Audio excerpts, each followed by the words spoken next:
দর্শক আসসালামু আলাইকুম। আমি শহীদুল ইসলাম সজল, আমার ক্রিকটক চ্যানেলের পক্ষ থেকে সবাইকে স্বাগত জানাচ্ছি। যে যেখান থেকে আমার এই ভিডিওটা দেখতেছেন সবাইকে আন্তরিক শুভেচ্ছা এবং অভিনন্দন।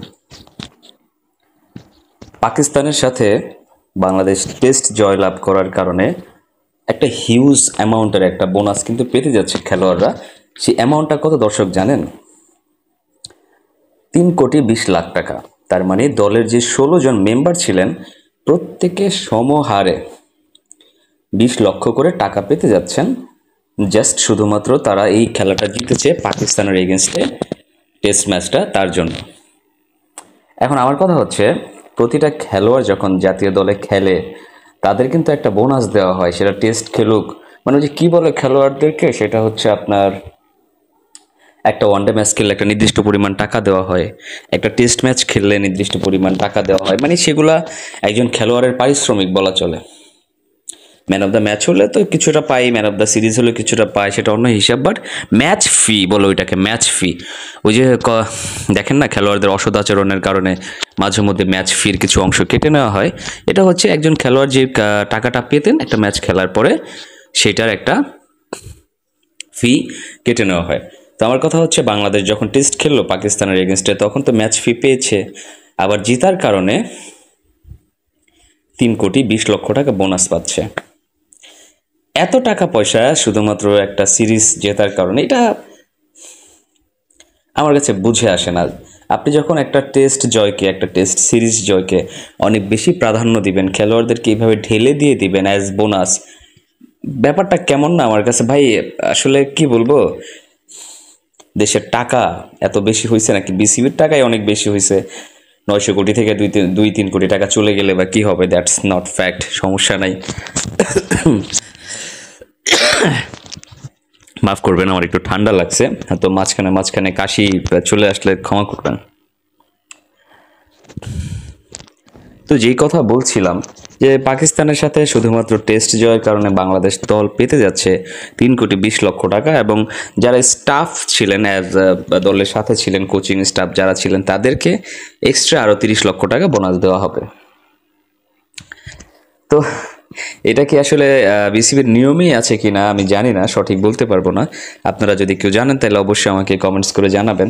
কিন্তু আমি এটা বলতে চাই, শুধুমাত্র পার্টিকুলার একটা টেস্ট জয়ের কারণে যেভাবে ঝোলা ভর্তি করে খেলোয়াড়দেরকে দেওয়া হচ্ছে, একটা মানে দেশের মানুষ এখানে কি পাচ্ছে, দেশের মানুষের প্রাপ্যটা কি?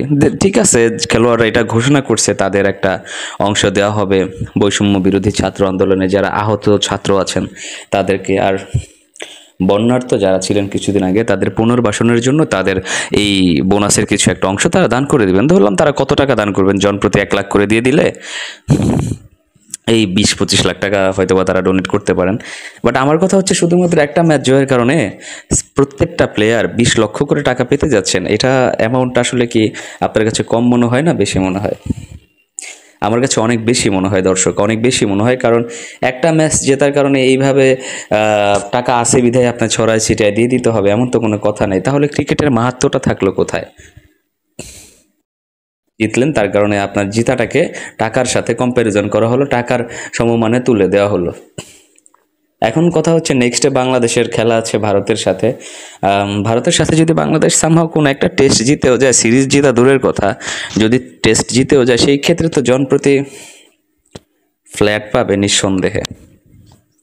ঢাকা শহরের মধ্যে বিভিন্ন ভালো ভালো জায়গায়, বসুন্ধরা, বারিধারা, গুলশান, এই সমস্ত জায়গায় তারা ফ্ল্যাট পাবে, এটা নিশ্চিত থাকেন। আমি আমার দিক থেকে নিশ্চিত হয়ে গেছি, কারণ পাকিস্তানকে হারানোর কারণে যখন একজন 20 লক্ষ টাকা করে পাইছেন, ভারতকে হারাইলে ফ্ল্যাটই হবে।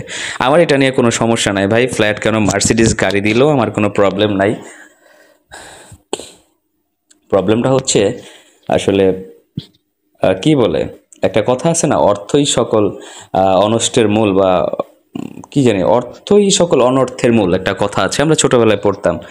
তো যখন কোনো অর্থ দিয়ে কোনো জয়কে বিবেচনা করা হবে, তখন সেই জয়টা আসলে কতটা অভ্যাসে পরিণত হতে পারবে সেটা বোঝার বিষয় আছে। অর্থ দিতে আমি নিষেধ করতেছি না, খেলোয়াড়রা প্রাপ্য, তারা অনেক কষ্ট করে এই জয় ছিনিয়ে নিয়ে আসছে। বাট কথা হচ্ছে গিয়ে যে এই অর্থটা না তাদের এই জয়টাকে আবার একটা বাজে স্বভাবে পরিণত করে দেয়। তাদের ভিতরে যেন এইটা না আসে আমরা জিতলেই টাকা পাই, জিতলেই আমাদেরকে বোনাস দেওয়া হয়, এই জিনিসটা যেন তাদের ভিতরে কোনোভাবে না আসে। দ্যাটস ওয়াই আমি এই কথাগুলো বলতেছি। তো আপনাদের কি মনে হয় দর্শক, আসলে যে পরিমাণ বোনাস জাতীয় দলের খেলোয়াড়রা পেলেন তাদেরকে কি এই বোনাসটা দেওয়াটা ঠিক হয়েছে, কিংবা এই বোনাস দেওয়াতে আমরা কতটুকু কতটুকু সুবিধা পাবো, বা খেলোয়াড়রা কি করবে নেক্সট সিরিজটাতে সেটা বোঝা যাবে। কিন্তু কেন জানি একটা পর্যায়ে আমার এখন মনে হইতেছে টাকাটা দিয়ে খেলোয়াড়দের মধ্যে যেই মনোবলটা ছিল সেটা আরও নষ্ট করা হইলো। এখন সবাই টাকার জন্য খেলবে, জয়ের জন্য নাও খেলতে পারে। সবাই ভালো থাকবেন, সুস্থ থাকবেন। আসসালামু আলাইকুম।